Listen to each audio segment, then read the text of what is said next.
sangat buruk orang-orang yang mendustakan ayat-ayat Allah. Ya. Jadi kalimat yang ini mengenai kita, siapa saja mendustakan ayat-ayat Allah. Artinya mendustakan itu diberitahu oleh Allah dengan firman-firmannya, tidak mau percaya, mendustakan. Allah dianggap bohong. Nah, contoh Allah memberitahu di dalam Al-Quran, Nabi Muhammad itu ada dalam Al-Quran, di dalam Taurat, dalam Injil. Itu Quran memberitahu. Orang Islam sendiri banyak yang tidak, sangat buruk. Haleluya, salam jumpa kembali dengan saya di hari yang diberkati ini. Semoga kita semua sehat-sehat selalu di dalam perlindungan Tuhan kita Yesus Kristus.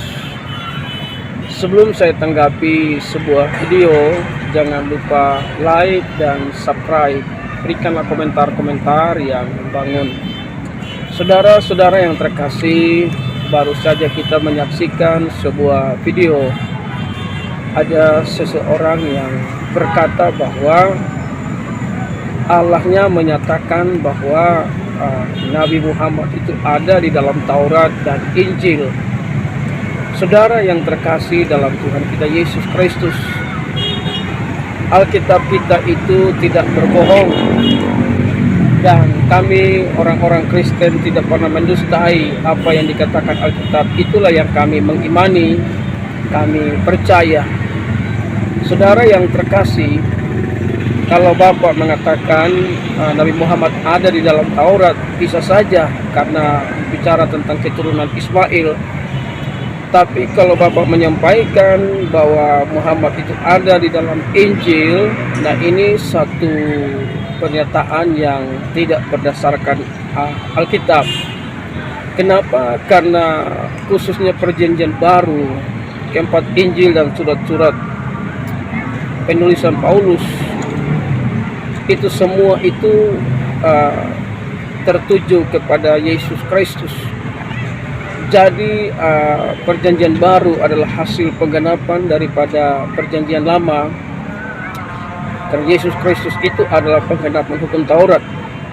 Jadi yang paling lengkap dalam perjanjian lama bicara tentang Yesus itu Yesaya 53. Dan ayat yang keempat berkata, tetapi sesungguhnya penyakit kita yang ditanggungnya dan kesengsaraan kita yang dipikulnya, padahal kita mengira dia kena tulah, dipikul dan ditindas Allah.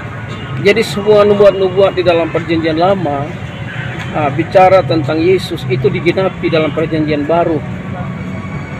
Jadi kalau Bapak mengatakan Muhammad ada di perjanjian baru atau Injil, ini satu pernyataan yang tidak sesuai dengan kitab yang kami baca atau kitab yang kami punya, perjanjian lama dan perjanjian baru.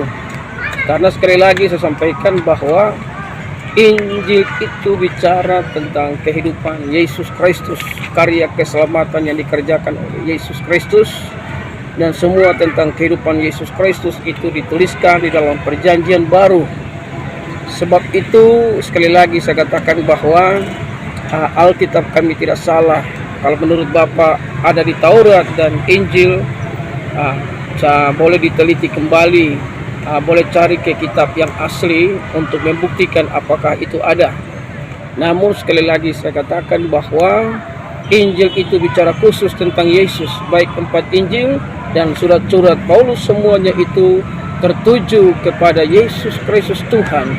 Karena dalam perjanjian baru itu hanya menceritakan tentang kasih karunia Tuhan yang dikerjakan oleh Yesus Kristus Tuhan, Sang Penebus dosa manusia. Dialah Tuhan dan Juru Selamat.